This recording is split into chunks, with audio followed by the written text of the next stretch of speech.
Okay, so I'm going to show you how to set up the GPS. First of all, go to your home screen through your Pages key and go to your chart. Now currently it's set to the Lowrance mapping. This is the built-in mapping, so in Canada here it's very detailed, or very limited detail I should say.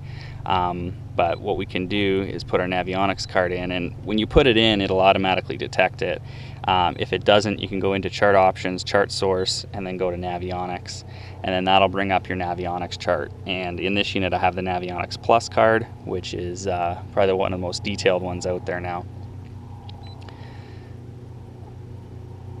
So now as I zoom in, you can see all the contour lines and depth soundings. If there's marker buoys around, they'd all be on here as well.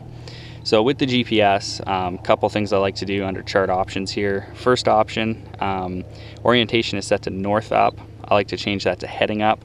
So now the way my boat is facing will be at the top of the screen. That makes navigating quite a bit easier. The other thing I like to do is enable this look ahead feature. So what it does is moves me from the center of the screen down here, so I see more of what's ahead of me. 3D, I'm not too fussy on. I don't really use that. Community edits, that's if there's anything that the Navionics community has added to the chart, you will have that on there. In your view, some people like this easy view. What it'll do is basically just make everything a lot bigger, easier to see. Personally, I don't like that, so I keep that off. Fish and chip down here. If you want your Navionics sonar charts turned on, that's how you do it. So you just select fish and chip, and you'll get that detail. You can see it changes the contours a bit. In this area, they're basically the same. On some lakes, it will make a huge difference. There's a bunch of other stuff in here. Depth highlight range. You can select which range of contours you'd like to have highlighted, or shallow water as well. So anything less than 8 feet now.